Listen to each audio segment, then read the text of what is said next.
One of the modalities we utilize in the clinic is joint injections. Steroid injections typically contain a corticosteroid that we inject the painful joint or soft tissue with. It helps reduce the inflammation and helps reduce the pain. And while it may not permanently be a cure, by reducing the pain, it helps our mobility and our function, and it helps us get more active. And it also is diagnostic. It allows us to see where we're most affected by the pain and the injury.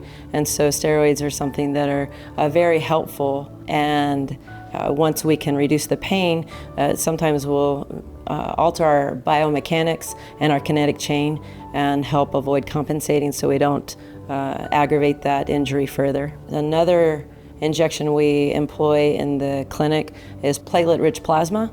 And platelet-rich plasma is where we draw the patient's own blood and we get concentrated platelets and we inject that back into the painful injured area, and that has growth factors that helps regenerative and reparative processes to help the injury heal.